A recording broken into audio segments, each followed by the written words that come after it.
Hello my dear SET aspirants, welcome to ടോസ് academy. അപ്പോൾ നമുക്കറിയാം നമ്മുടെ സെറ്റ് എക്സാമൊക്കെ ഇങ്ങ് അടുത്ത് വന്നു അല്ലേ. എന്നാണ് ജൂലൈ 28 നമ്മുടെ എക്സാം നടക്കുവാനായിട്ട് പോവുകയാണ്.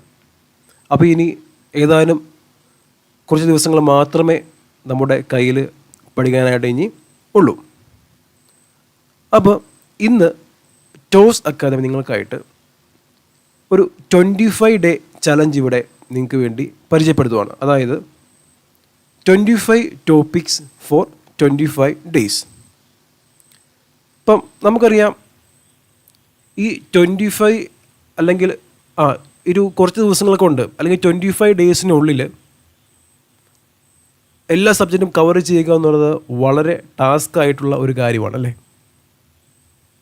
അപ്പോൾ നമുക്ക് വളരെ സിസ്റ്റമാറ്റിക്കായിട്ട് ഓരോ സബ്ജക്റ്റിൽ നിന്നും വളരെയേറെ ഇമ്പോർട്ടൻ്റ് ആയിട്ടുള്ള ഒരു 3-4 ടോപ്പിക്ക് നമ്മൾ സെലക്ട് ചെയ്തിട്ട് നമ്മൾ പഠിക്കുവാണെങ്കിൽ നമുക്ക് എല്ലാ സബ്ജക്റ്റും കവർ ചെയ്യാൻ സാധിക്കുകയും അത്യാവശ്യം എല്ലാ സബ്ജക്റ്റും നമുക്ക് സ്കോർ ചെയ്യാൻ സാധിക്കുകയും ചെയ്യും അല്ലേ. നമ്മൾ ടോപ്പിക്ക് സെലക്ട് ചെയ്യുന്നതോടൊപ്പം ആ ടോപ്പിക്കുമായിട്ട് ബന്ധപ്പെട്ട പ്രീവിയസ് ഇയർ ക്വസ്റ്റ്യൻസും കൂടെ നമ്മളൊന്ന് വർക്കൗട്ട് ചെയ്ത് പോവുകയാണെങ്കിൽ വളരെ ഫലപ്രദമായിട്ട് നമുക്കത് വരികയും നമുക്ക് എക്സാമിന് നന്നായിട്ട് സ്കോർ ചെയ്യാൻ സാധിക്കുകയും ചെയ്യും. അതോടൊപ്പം തന്നെ ആ ഒരു ലക്ഷ്യത്തോടു കൂടി നമ്മൾ ഈ ഒരു 25 ഡേയ്സ് നമ്മൾ കൃത്യമായിട്ട് വർക്ക് ചെയ്യുകയാണെങ്കിൽ അത് നമ്മുടെ ജീവിതത്തിലും മറ്റു പല സിറ്റുവേഷൻ നമുക്ക് ഇതുപോലെ സിസ്റ്റമാറ്റിക്കായിട്ട് നമുക്ക് ഒന്ന് ഓർഡർ ചെയ്യാനായിട്ട് നമുക്ക് സാധിക്കുകയും ചെയ്യും. ഓക്കെ, അപ്പം നിങ്ങൾക്കറിയാം സെറ്റ് ഫിസിക്സിന് നമുക്ക് ടോട്ടൽ 9 സബ്ജക്റ്റ് ഉണ്ടല്ലേ. പേപ്പർ 2 ആണ്, 120 മാർക്ക് വരുന്നത്. നമുക്ക് 9 സബ്ജക്റ്റാണ് ഉള്ളത്. അപ്പോൾ ഏകദേശം we can expect around 13 questions from each subject. Okay, അപ്പം ഇന്ന് നമുക്ക് ഈ 9 സബ്ജക്റ്റിലെയും ഏറ്റവും ഇമ്പോർട്ടൻ്റ് ആയിട്ടുള്ള നമ്മൾ പ്രീവിയസ് ഇയർ ക്വസ്റ്റ്യൻസൊക്കെ നോക്കിയിട്ട് ഏറ്റവും ഇമ്പോർട്ടൻ്റ് ആയിട്ടുള്ള ടോപ്പിക്കുകൾ എല്ലാം കൂടെ കൂട്ടി ഒരു 25 ടോപ്പിക്സ് നമ്മളിന്ന് ഇവിടെ പരിചയപ്പെടുത്താൻ വേണ്ടി പോവുകയാണ്. അതായത് 25 ടോപ്പിക്സ് ഫോർ 25 ഡേയ്സ്. ഓക്കെ, അപ്പം ഫസ്റ്റ് നമുക്കറിയാം മാത്തമാറ്റിക്കൽ മെത്തേഡ്സ് ഇൻ ഫിസിക്സ്. അപ്പം ഈ മാത്തമാറ്റിക്കൽ മെത്തേഡ്സ് ഇൻ ഫിസിക്സിലെ വളരെ ഇമ്പോർട്ടൻ്റ് ആയിട്ടുള്ള ടോപ്പിക്കാണ് കോംപ്ലക്സ് അനാലിസിസ് എന്ന് പറയുന്നത്. നമുക്ക് ഒരു എക്സാമിന് നമുക്ക് മിനിമം 2 ക്വസ്റ്റ്യൻസ് നമുക്ക് എക്സ്പെക്റ്റ് ചെയ്യാം.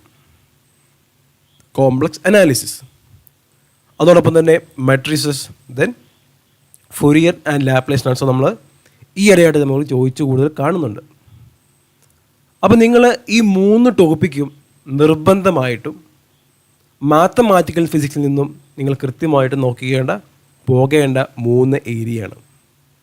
അപ്പം നിങ്ങൾ ഈ 3 ഏരിയ കവർ ചെയ്യുന്നതോടൊപ്പം ഈ 3 ഏരിയയുമായിട്ട് ബന്ധപ്പെട്ട പ്രിവ്യൂസ് ഇയർ ക്വസ്റ്റ്യൻസും കൂടി നിങ്ങൾ സോൾവ് ചെയ്യാനായിട്ട് നിങ്ങൾ ശ്രദ്ധിക്കണം. ഓക്കെ, ഏതൊക്കെയാണ്? കോംപ്ലക്സ് അനാലിസിസ് എന്ന് പറയുന്ന ഒരു വൈഡ് ഏരിയ ആണല്ലേ. കോംപ്ലക്സ് അനാലിസിസിൻ്റെ ഒരുപാട് കൺസെപ്റ്റ് നമ്മൾ വരുന്നുണ്ട്. Cauchy റീമാൻ condition, Cauchy integral formula, Cauchy integral theorem, singularity, എന്തൊക്കെ നമ്മൾ കാണുന്നുണ്ടല്ലേ. ഓക്കെ, അതേപോലെ matrices, then Fourier and Laplace transform. ഇനി ക്ലാസിക്കൽ മെക്കാനിക്സിലേക്ക് വന്നു കഴിയുമ്പോഴത്തേനും ഏറ്റവും ഇമ്പോർട്ടൻ്റ് ആയിട്ടുള്ള ടോപ്പിക് എന്ന് പറയുന്നത് ലഗ്രാഞ്ചിയൻ ആൻഡ് ഹാമിൽട്ടോണിയൻ ഡൈനാമിക്സ്.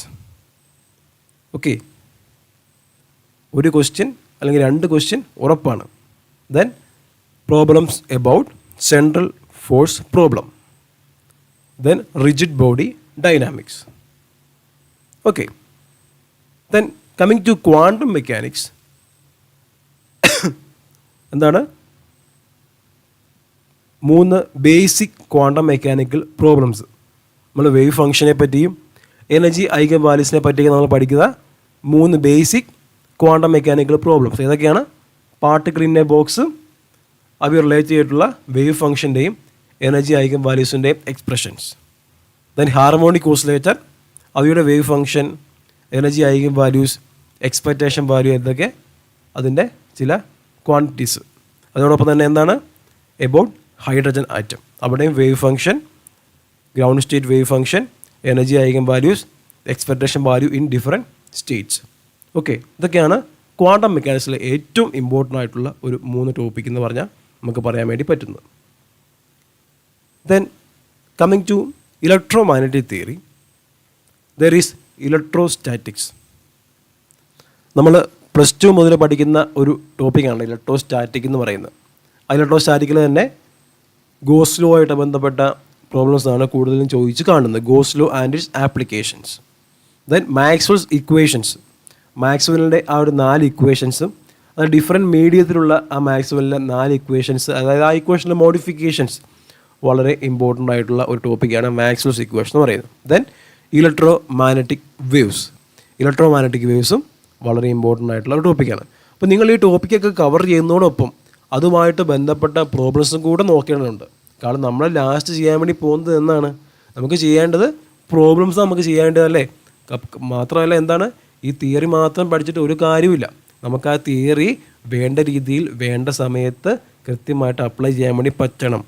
അങ്ങനെ പറ്റണമെങ്കിൽ നമ്മൾ എന്ത് ചെയ്യണം, നമ്മൾ കൃത്യമായി ആ ടോപ്പിക്കുമായിട്ട് ബന്ധപ്പെട്ട് റിലേറ്റ് ആയിട്ടുള്ള പ്രോബ്ലംസ് നമ്മൾ വർക്കൗട്ട് ചെയ്ത് നമ്മൾ എന്ത് ചെയ്യണം, നമ്മൾ പ്രാക്ടീസ് ചെയ്യണം. Okay, then coming to statistical mechanics, there is the introduction, that is thermodynamics. We study statistical mechanics as a continuation of thermodynamics. Then thermodynamics is there. Then classical and quantum statistics, അല്ലേ, നമുക്ക് different statistics ആണ്. ഏതൊക്കെയാണ് classical, ഏതാണ് Maxwell Boltzmann statistics. Then quantum ഏതൊക്കെയാണ് Bose Einstein and Fermi Dirac statistics. Then ideal Bose and Fermi gases. Okay, then spectroscopy അല്ലെങ്കിൽ atomic and molecular physics. നമുക്ക് ഏറ്റവും easy ആയിട്ട് സ്കോർ ചെയ്യാൻ പറ്റുന്ന ഒരു ഏരിയയാണ് അറ്റോമിക് ആൻഡ് മോളിക്കുലർ ഫിസിക്സ് എന്ന് പറയുന്നത്, അല്ലേ. നമുക്ക് ജസ്റ്റ് ആ ചില റൂൾസും ബേസിക്സും നമുക്ക് മനസ്സിലാക്കി കഴിഞ്ഞാൽ ഈസി ആയിട്ട് സ്കോർ ചെയ്യാൻ പറ്റുന്ന ഒരു ഏരിയയാണ് സ്പെക്ട്രോസ്കോപ്പി അല്ലെങ്കിൽ അറ്റോമിക് ആൻഡ് മോളിക്കുലർ ഫിസിക്സ് എന്ന് പറയുന്നത്. അപ്പോൾ അതിലെ ഇമ്പോർട്ടൻ്റ് ആയ ടോപ്പിക്സാണ് ഹൺസ് റൂൾ. ഹൺസ് റൂൾ എന്ന് പറയുന്നത് എന്താണ്, നമ്മുടെ ചില ടൈം സിമ്പിൾസ് അല്ലെങ്കിൽ സ്പെക്ട്രൽ ടൈമുകളുണ്ടെങ്കിൽ അവയുടെ എനർജിയുടെ ഡിപ്പെൻഡ് ചെയ്തിട്ടുള്ള അതിൻ്റെ ആ ലെവൽസിൻ്റെ അറേഞ്ച്മെൻറ്റ് എങ്ങനെയൊക്കെ ആയിരിക്കും, അല്ലെങ്കിൽ ഏത് സ്പെക്ട്രൽ ടൈം ഏറ്റവും ഡീപ്പസ്റ്റ് ലെവൽ അല്ലെങ്കിൽ എനർജി കുറഞ്ഞായിരിക്കും എന്നൊക്കെ നമ്മൾ ഡിറ്റർമൈൻ ചെയ്യുന്ന റൂളാണ് ഹൺസ് റൂൾ എന്ന് പറയുന്നത്. Then Zeeman effect and related selection rules, then അതിൻ്റെ സ്പെക്ട്രം, ഇതെല്ലാം വളരെ ഇമ്പോർട്ടൻ്റ് ആയിട്ടുള്ള കാര്യങ്ങളാണ്. ദെൻ രാമൻ സ്പെക്ട്ര എന്ന് പറയുന്നത് മറ്റുള്ള സ്പെക്ട്രയുമായിട്ട് ബന്ധപ്പെട്ട് കമ്പയർ ചെയ്യുമ്പോൾ സ്പെഷ്യൽ കേസാണ്, അല്ലേ. അതിൻ്റെ സെലക്ഷൻ റൂളൊക്കെ പ്രത്യേകതയുണ്ട്, അല്ലേ. അപ്പോൾ എല്ലാ സ്പെക്ട്രയുടെയും സെലക്ഷൻ റൂൾസും അറിഞ്ഞിരിക്കുക എന്നുള്ളത് വളരെ ഇമ്പോർട്ടൻ്റ്. കാരണം നമുക്കൊരു സ്പെക്ട്ര എക്സ്പ്ലെയിൻ ചെയ്യാൻ നമുക്ക് എന്ത് വേണം, നമുക്ക് അതിൻ്റെ സെലക്ഷൻ റൂള് വേണം. ഇനി നമ്മൾ നോക്കുമ്പം ന്യൂക്ലിയർ ആൻഡ് പാർട്ടിക്കിൾ ഫിസിക്സ്.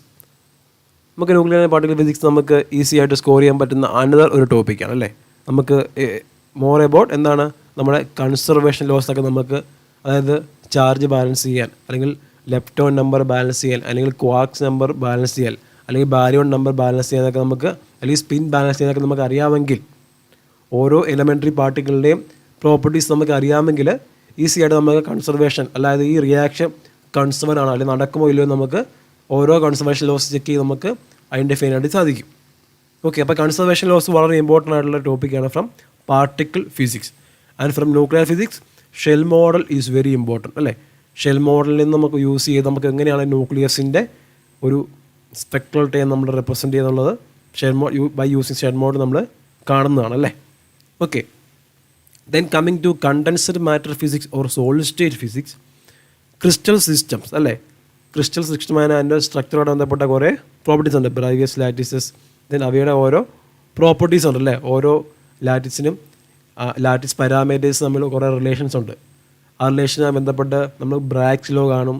അങ്ങനെ ഓരോ ബ്രാഗ്സ് ലോയുടെ കണ്ടീഷൻ ഇൻ്റർഫറൻസിനൊരു ബ്രാഗ്സ് ലോയുടെ ഒരു എന്താ പറയുക, കൺസ്ട്രക്റ്റീവ് ആയിട്ടുള്ള ഇൻ്റർഫറൻസിൻ്റെ കണ്ടീഷനൊക്കെ ഉണ്ടല്ലോ. 2D ഈസിക്കത് lambda is equal to 2D sine theta എന്നുള്ള ആ ഇക്വേഷൻ യൂസ് ചെയ്തിട്ടുള്ള ചില പ്രോബ്ലംസ് ചോദിക്കാറുണ്ട്. ദെൻ സൂപ്പർ കണ്ടക്ടിവിറ്റി ഇമ്പോർട്ടൻ്റ് ആയ ടോപ്പിക്കാണ്. Then different magnetism. ഏതൊക്കെയാണ്? Diamagnetism, paramagnetism and ferromagnetism. Okay, then our last topic എന്ന് പറയുന്നത് ഇലക്ട്രോണിക്സ്. ഇലക്ട്രോണിക്സിൽ തന്നെ നമുക്ക് ഇലക്ട്രോണിക്സ് പൊതുവെ എല്ലാവർക്കും ടഫായിട്ടുള്ള ഒരു ഏരിയയാണ് അല്ലേ. കാരണം സർക്യൂട്ട് കണ്ട് ഇതിന് നമുക്ക് പെട്ടെന്ന് ഒരു ഐഡിയ കിട്ടാതെ പോകുന്ന ഒരു ഏരിയയാണ് ഇലക്ട്രോണിക്സ് എന്ന് പറയുന്നത്.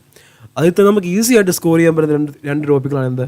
ഒന്ന് ഓപ്പറേഷണൽ ആംപ്ലിഫയേഴ്സും, രണ്ട് ലോജിക് ഗേറ്റ്സും.